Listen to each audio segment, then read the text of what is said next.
Friends, ఇప్పుడు మనం salary project చేద్దాం. ఇక్కడ ఎంప్లాయీ నేమ్, అతని శాలరీ, టోటల్ వర్కింగ్ డేస్, ఎన్ని రోజులు అతను వర్క్కి వెళ్ళాడు, తర్వాత పర్ డే శాలరీ ఎంత, ఓకే, అలాగే నెట్ శాలరీ ఎంత, ఇలాంటి విషయాలన్నింటినీ కూడా మనం ఇప్పుడు క్యాలిక్యులేట్ చేద్దాం. ముందుగా ఈ వర్క్కి మనం రమేష్ శాలరీ అని చెప్పి హెడ్డింగ్ పెట్టుకుందాం. ఈ రెండు సెల్స్ని మెర్జ్ చేస్తున్నాను. మెర్జ్ చేసి రమేష్ శాలరీ అని చెప్పి హెడ్డింగ్ పెట్టుకున్నాను. దీనికి బార్డర్స్ అప్లై చేద్దాం. అలాగే ఈ డేటాను కొంచెం పెద్దగా చేద్దాం మీకు బాగా కనిపించడానికి. పైన ఇంకొక సెల్ని యాడ్ చేశాను. ఓకే, దీనికి హెడ్డింగ్ పెడదాం. ఓకే, ఇప్పుడు ఎంప్లాయీ నేమ్ ఏంటి? ఈఎంపి అంటే ఎంప్లాయీ. ఎంప్లాయీ నేమ్ ఏంటి? రమేష్. అతని యొక్క శాలరీ ఎంత? 28,000. Total number of working days అంటే మొత్తం ఎన్ని రోజులు అతను పని చేయాలి అంటే 30 రోజులు. 30 రోజుల పాటు పని చేస్తే అతనికి వచ్చేటువంటి శాలరీ ఎంత? 28,000. అయితే రమేష్ ఎన్ని రోజులు ఆఫీస్కి వెళ్ళాడు అంటే 24 రోజులు అతను ఆఫీస్కి వెళ్ళాడు. అంటే 24 రోజులు అతను వర్క్ చేశాడు. అయితే జనరల్గా 30 రోజులకి 28,000 శాలరీ అయితే అతనికి ఒక రోజుకి ఎంత శాలరీ చూద్దాం. అంటే పర్ డే శాలరీ ఎంత అంటే ఇప్పుడు మనం ఏం చేయాలంటే 28,000 డివైడెడ్ బై 30 అని అంటే మనకి ఒక రోజుకి వచ్చేటువంటి శాలరీ అనేది వస్తుంది. అందుకని నేను equal to salary 28,000 divided by 30. అప్పుడు ఏమైంది? పర్ డే శాలరీ మనకు వచ్చింది. అంటే పర్ డే అతనికి ఎంత? 933 రూపాయలు అతనికి శాలరీ. ఇక్కడ డెసిమల్స్ వచ్చినాయి కదా, అంటే పాయింట్ తర్వాత 333 అని వచ్చింది కదా. దీన్ని ఎలా తగ్గించాలి అంటే ఇక్కడ క్లిక్ చేసి ఇక్కడ చూడండి, డెసిమల్ని డిక్రీజ్ డెసిమల్ అని ఉందా, ఇక్కడ క్లిక్ చేస్తే నెంబర్ అనేటువంటి గ్రూప్లో ఇక్కడ నా మౌస్ పెడితే డిక్రీజ్ డెసిమల్ అని ఉందా, అక్కడ క్లిక్ చేస్తూ ఉంటే తగ్గుతుంది. లేదు పెంచాలి అనుకుంటే ఇట్లా పెరుగుతుంది. ఓకే, సరే. పర్ డే శాలరీ అంతా 933.33. ఇప్పుడు అతను 24 రోజుల పాటు వర్క్కి వెళితే అతనికి వచ్చేటువంటి టోటల్ శాలరీ ఎంత అవుతుంది అంటే నెట్ శాలరీ అతనికి చేతిలో మిగిలేదంతా అంటే ఈక్వల్ టు 24. అంటే ఇది టోటల్ ప్రెజెంట్ డేస్, ఇది F6లో ఉంది.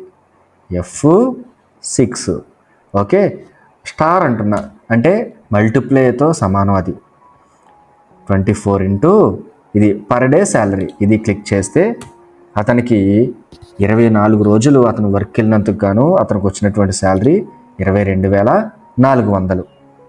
ఓకే, దీన్ని ఇప్పుడు మనం మిగిలిన ఎంప్లాయీస్తో కూడా మనం కంపేర్ చేద్దాం. దీన్ని ఇప్పుడు మనం మిగిలిన ఎంప్లాయీస్కి కూడా క్యాలిక్యులేట్ చేద్దాం.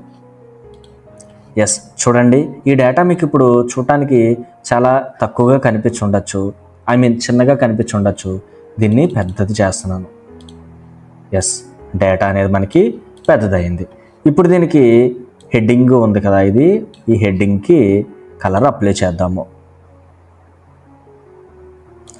మీకు నచ్చిన కలర్స్ మీరు పెట్టచ్చు. ఇక్కడ బార్డర్స్ అప్లై చేద్దాము. ఈ ఏరియా మొత్తాన్ని సెలెక్ట్ చేసుకొని బార్డర్స్ పెడుతున్నాను. ఇక్కడ ఆల్ బార్డర్స్ ఉంది కదా, అక్కడ నేను తీసుకెళ్ళి ఆల్ బార్డర్స్ పెట్టాను. ఇప్పుడు చూసారా, ఇందాక చూసిన దానికి ఇప్పుడు చూసిన దానికి కొంచెం తేడా వచ్చింది కదా. Very good. కుదిరితే ఈ కాలం హెడర్ కలరు మార్చచ్చు. ఓకే, ఇక్కడ రామారావు, శ్రీనివాసరావు, గోపి, సురేష్, తర్వాత హరీష్, సమీర్, నవీన్, మధుసూదన్ రావు, నాగబాబు, వెంకటేశ్వర్లు, ఇలాగా కొంతమంది ఎంప్లాయీస్ పనిచేస్తున్నారు. వాళ్ళకి డిఫరెంట్ శాలరీ ఉంది.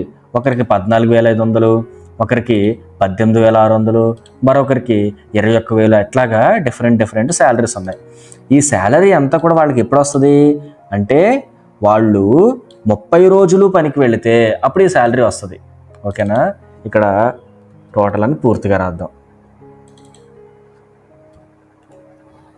ఇక్కడ నేను ఈ విధంగా డేటా తయారు చేసుకున్నాను కదా, మీరు డేటాని తయారు చేసుకోవచ్చు. Fine.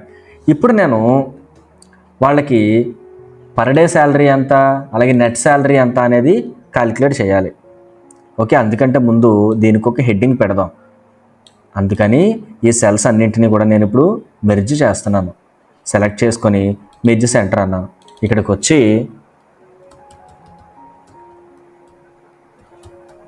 Employees salary details, employees salary details అని హెడ్డింగ్ పెట్టాను. మీకు నచ్చిన కలర్ని మీరు పెట్టచ్చు ఏమ్మా. ఓకే, ఇప్పుడు నేను పర్ డే శాలరీ తర్వాత నెట్ శాలరీని కూడా క్యాలిక్యులేట్ చేయాలి. ఇందాక ఈ షీట్లో పర్ డే శాలరీని ఎలా క్యాలిక్యులేట్ చేసాము, ఎలా అంటే total salary divided by total working days అలా పర్ డే శాలరీ అనేది క్యాలిక్యులేట్ చేసాం. అలాగే ఇప్పుడు కూడా ఈక్వల్ టు వాళ్ళకు వచ్చేటువంటి శాలరీ ఎంత, యాక్చువల్ శాలరీ ఎంత, ఇది. Okay, so per day salary calculate చేయడానికి salary divided by total working days అంతా 30 కదా, అందుకని నేను ఇక్కడ ఈ 30ని సెలెక్ట్ చేశాను. చూసారా, E6 డివైడెడ్ బై F6. E6లో ఏముంది, టోటల్ శాలరీ ఉంది. F6లో ఏముంది,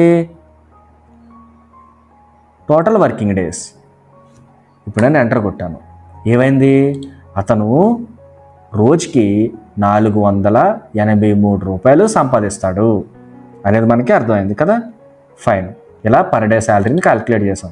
ఇప్పుడు మిగిలిన వాళ్ళందరి శాలరీస్ మనం క్యాలిక్యులేట్ చేయాలంటే ఏం చేయాలి, అందరి దగ్గరికి వెళ్ళి ఈక్వల్ టు పెట్టి salary divided by total working days పెడతామా, చేయక్కర్లేదు. ఇక్కడ దీన్ని మనం క్లిక్ చేసి, అంటే చూడండి ఇక్కడ ఏముంది, E6 డివైడెడ్ బై F6 అనేటువంటి ఒక ఫార్ములా ఉంది కదా. ఇప్పుడు దీన్ని మనం ఇక్కడ డబుల్ క్లిక్ చేస్తే ఇదే ఫార్ములా మిగిలిన ఇంటికి కూడా అప్లై అవుతుంది. ఈ విషయాన్ని మనం ముందు తెలుసుకున్నాం ముందు సెషన్స్లో కదా, మళ్ళీ ఒకసారి గుర్తు చేసుకోండి.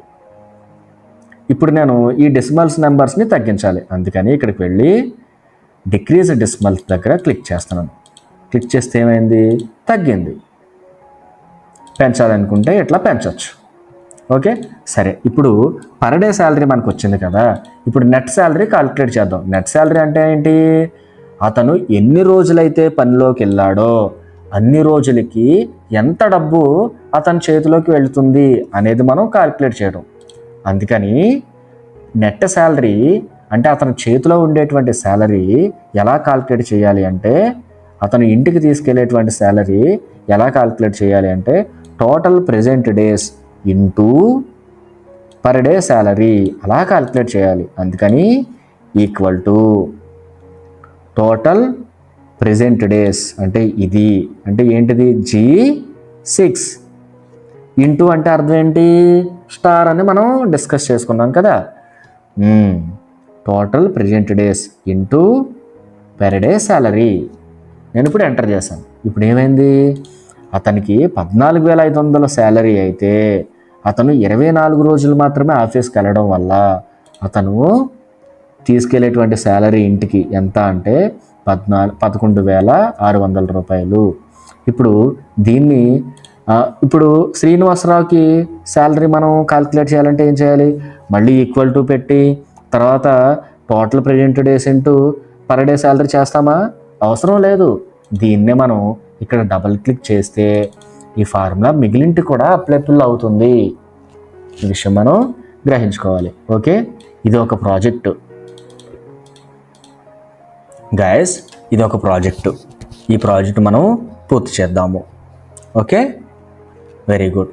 మళ్ళీ మనం నెక్స్ట్ సెషన్లో మరొక కాన్సెప్ట్ తోటి కలుద్దాము.